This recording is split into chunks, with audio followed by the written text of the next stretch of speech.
El caballero inexistente, por Italo Calvino. Capítulo 3. Carlomagno cabalgaba a la cabeza del ejército de los francos. Llevaban una marcha de aproximación, no había prisa, no se caminaba muy rápido. En torno al emperador se agrupaban los paladines, que frenaban por la brida a los impetuosos caballos, y con aquel caracolear y mover acompasadamente sus argénteos escudos, se alzaban y bajaban como branquias de un pez. A un largo pez todo escamas se parecía el ejército, a una anguila. Campesinos, pastores, aldeanos, acudían a los bordes del camino. Aquel es el rey, aquel es Carlos, y se inclinaban al suelo reconociéndolo más que por la poco familiar corona, por la barba. Luego, enseguida se levantaban para identificar a los guerreros. «¡Aquel es Orlando!» «No, ese es Oliverio». No acertaban ni uno, pero era igual porque este o aquel, allí estaban todos, y podían jurar que habían visto a quien querían. Agilulfo, cabalgando en el grupo, de vez en cuando daba una pequeña carrera. Después se detenía para esperar a los demás. Se giraba para comprobar que la tropa seguía compacta, o se volvía hacia el sol como si calculara por la altura sobre el horizonte la hora. Estaba impaciente. Solo él, allí en medio, tenía en la mente el orden de la marcha, las etapas, el lugar al que debían llegar antes de la noche. Los otros paladinos, pues sí, marcha de aproximación, andar deprisa o despacio, siempre aproximarse, y con la excusa de que el emperador es viejo y está cansado, en cada taberna estaban dispuestos a pararse para beber. Por el camino no veían más que muestras de tabernas y traseros de ciervas, solo para decir 4 insolencias. Por lo demás, viajaban como encerrados en un baúl. Carlomagno todavía era el que demostraba más curiosidad por todo lo que veían alrededor. «¡Uy, patos, patos!», exclamaba. Por los prados a lo largo del camino se veía un grupo de ellos. En medio de aquellos patos había un hombre, pero no se entendía qué diablos estaba haciendo. Caminaba acuclillado, con las manos detrás, a la espalda, alzando los pies de plano igual que una palmípeda, con el cuello tieso y diciendo cuá, cuá, cuá. Los patos no le hacían ningún caso. Parecían reconocerlo como uno de ellos.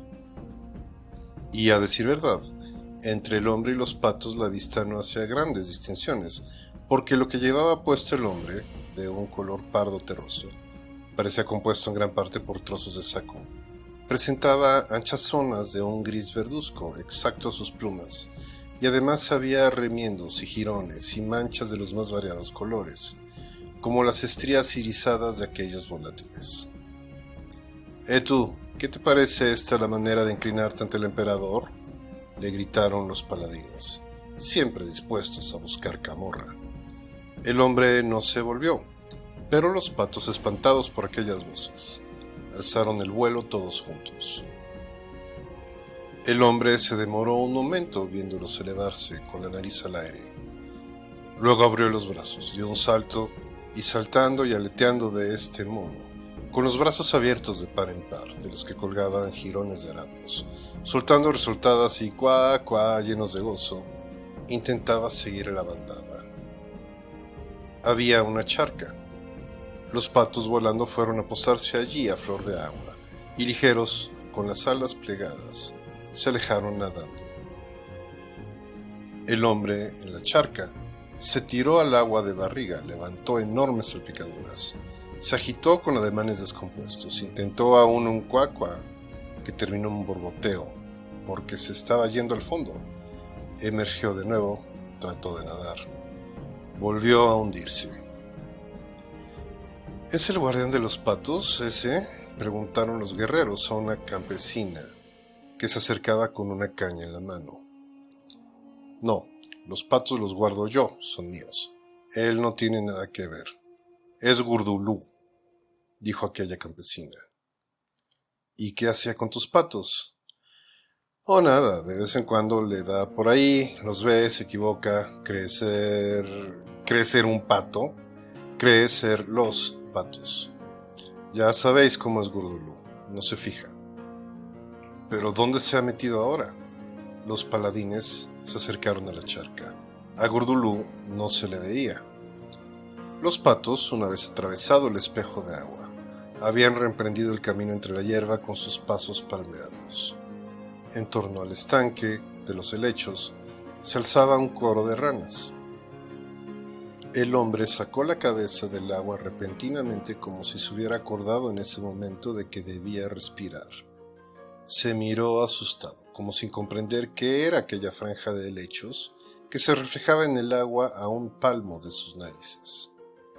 En cada hoja de helecho estaba sentado un pequeño animal verde, muy liso, que lo miraba y que hacía con todas sus fuerzas «crack, crack, crack». «Crack, crack, crack», respondió Gurdulú contento, y a su vez desde todos los helechos había un saltar de ranas al agua, y desde el agua un saltar de ranas a la orilla, y Gurdulú, gritando «crack», dio un salto también él. Llegó hasta la orilla, empapado y fangoso de los pies a la cabeza. Se puso en cuclillas como una rana y prorrumpió en un crack tan fuerte que con una rotura de cañas y hierbas volvió a caer a la charca. ¿Y no se ahoga?, preguntaron los paladines a un pescador. Oh, a veces Omobo se olvida, se pierde. Ahogarse, no. Lo malo es que cuando termina en la red con los peces. Un día le ocurrió, cuando se puso a pescar. Echa al agua la red, ve a un pez que está a punto de entrar y se identifica tanto con aquel pez, que se zambulla en el agua y entra él en la red. Ya sabéis cómo es, Omobo, pero no se llama Gurdulú. Omobo lo llamamos nosotros. Pero aquella muchacha, esa no es de mi pueblo, puede ser que en el suyo lo llamen así. ¿Y él de qué pueblo es? Bueno, Corremundo. La cabalgata flanqueaba un campo de perales. Los frutos estaban maduros. Con las lanzas los guerreros ensartaban peras, las hacían desaparecer por el pico de los yelmos, luego escupían las semillas. Y en fila, en medio de los perales, ¿a quién ven? A Gurdulú Omobo.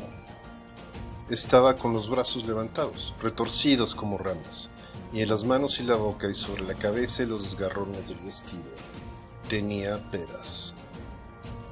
«Mira cómo hace el peral», decía Carlomagno jovial.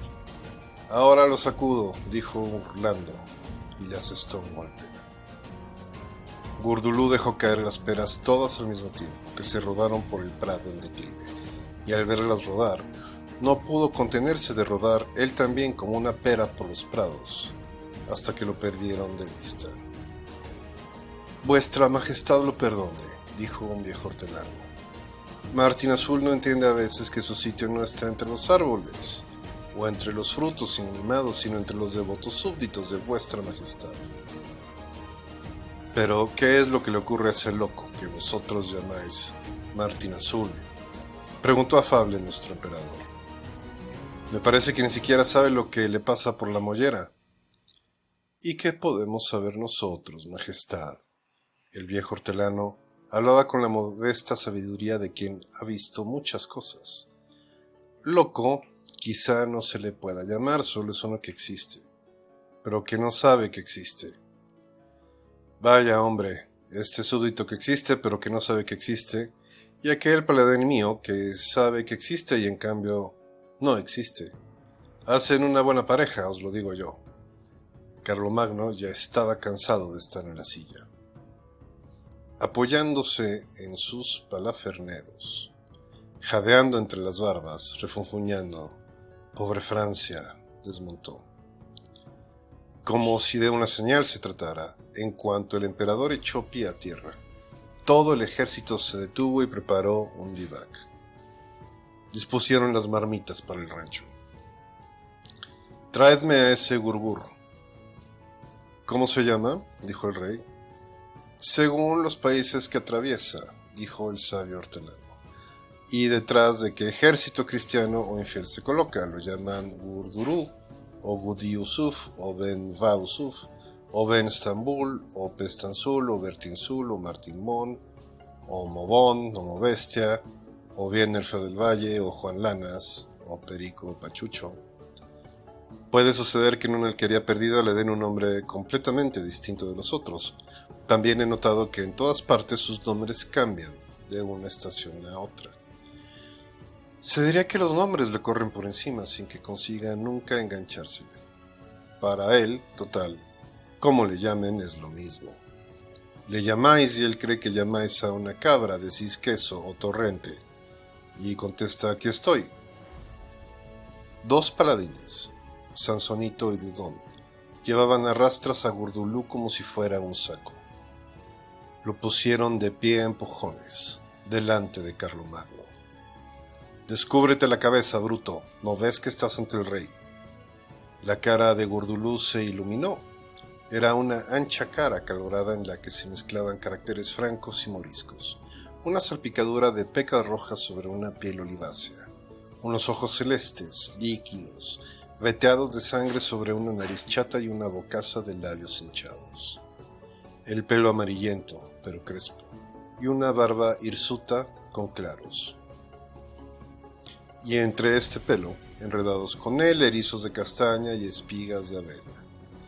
Empezó a posternarse en reverencias y a hablar muy seguido. Aquellos nobles señores, que hasta ahora lo habían oído emitir solo voces de animales, se asombraron. Hablaba muy deprisa, comiéndose las palabras y embrollándose.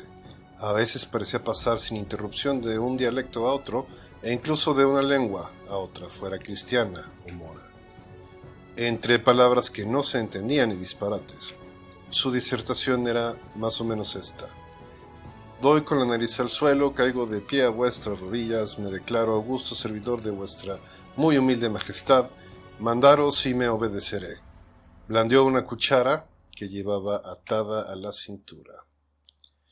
Y cuando vuestra majestad dice ordeno, mando y quiero, y hace así con el cetro como hago yo, ¿veis?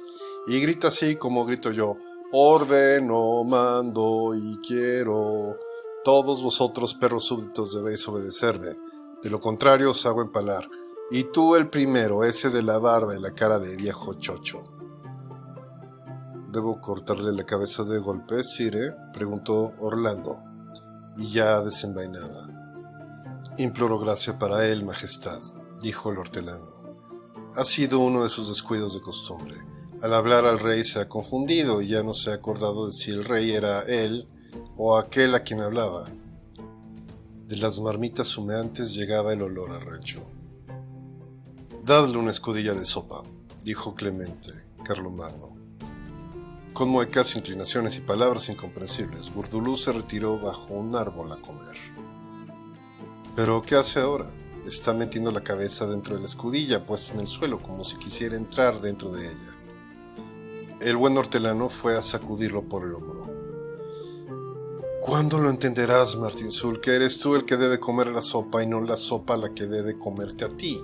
¿No te acuerdas? Tienes que llevártela a la boca con la cuchara. Gurdulú empezó a zamparse cucharadas, con avidez. Lanzaba la cuchara con tanta fogosidad que a veces erraba la puntería. En el árbol al pie del cual estaba sentado se abría una cavidad, justo a la altura de su cabeza. Gurdulú empezó a arrojar cucharadas de sopa por el hueco del tronco. No es tu boca esa, es del árbol. Agilulfo había seguido desde el principio, atento y turbado, los movimientos de aquel corpachón carnoso que parecía revolcarse en medio de las cosas existentes, satisfecho como un patrillo que quiere rascarse la espalda, y sentía una especie de vértigo. «Caballero Agilulfo», gritó Carlomagno, «¿sabéis qué os digo? Os asigno a ese hombre como escudero, ¿verdad que es una buena idea?» Los paladines, irónicos, reían burlonamente. A Agilulfo, que por el contrario se lo tomaba todo en serio, y tanto más una expresa orden imperial, se dirigió al nuevo escudero para impartirle las primeras órdenes. Pero Gurdulú, con la sopa tragada, había caído dormido a la sombra de aquel árbol. Tendido en la hierba roncaba con la boca abierta de pecho, estómago y vientre, se alzaban y bajaban como el fuelle de un herrero. La escudilla grasienta había rodado cerca de uno de sus gruesos pies descalzos. Por entre la hierba, un puercoespín, quizá atraído por el olor, se acercó a la escudilla y se puso a lamer las últimas gotas de sopa. Al hacerlo empujaba las púas contra la desnuda planta del pie de Gurdulú, y cuanto más avanzaba remontando el exiguo reguero de sopa, más apretaba sus espinas sobre el pie desnudo. Hasta que el vagabundo abrió los ojos, miró a su alrededor sin comprender de dónde venía aquella sensación de dolor que lo había despertado. Vio el pie desnudo, derecho en medio de la hierba como una pala de chumbera, y contra el pie, el erizo. «Oh, pie», empezó a decir Gurdulú, «pie, a ti te lo digo, ¿qué haces ahí plantado como un tonto? ¿No ves que ese animal te pincha, oh pie? Oh, estúpido, ¿por qué no vienes hacia aquí? ¿No notas que te hace daño? ¡Qué pie más tonto! Si basta con muy poco, basta que te muevas un tanto así. Pero ¿cómo es posible ser tan estúpido? Pie, haz el favor de escucharme, mira cómo se deja destrozar. Ven hacia aquí, idiota. ¿Cómo te lo tengo que decir? Presta atención, mira cómo lo hago yo. Ahora te enseño lo que debes hacer». Y al decir esto, dobló la pierna, arrastrando el pie hacia sí y alejándolo del puercoespín. ¿Lo ves? Era tan fácil que en cuanto te he enseñado cómo se hace, lo has conseguido también tú. Pie estúpido, ¿por qué te has quedado tanto tiempo dejándote pinchar? Se frotó la planta dolorida, se levantó, se puso a silbar, empezó una carrera. Se lanzó a través de los arbustos, soltó un pedo, luego otro, y desapareció. Agilulfo se movió para tratar de localizarlo, pero ¿a dónde había ido? El valle se había estriado por espesos caminos de avena y setos de madroños y aleña, recorrido por el viento, por ráfagas cargadas de polen y mariposas, y arriba, en el cielo, por borras de nubes blancas. Gurdulú había desaparecido allá en medio, en este declive donde el sol al girar dibujaba móviles manchas de luz y de sombra. Podía estar en cualquier lugar de esta o aquella vertiente. De quién sabe dónde, se lanzó un canto desentonado. De Sublepón de Bayón, la blanca armadura de Agilulfo, alta sobre un costado del valle, cruzó los brazos sobre el pecho. «Así pues, ¿cuándo empieza a prestar servicio el nuevo escudero?», le increparon los colegas. Maquinalmente, una voz privada de entonación, Agilulfo aseveró: «Una afirmación verbal del emperador tiene valor inmediato de decreto». De Sublepón de Bayón se oyó aún la voz más lejana.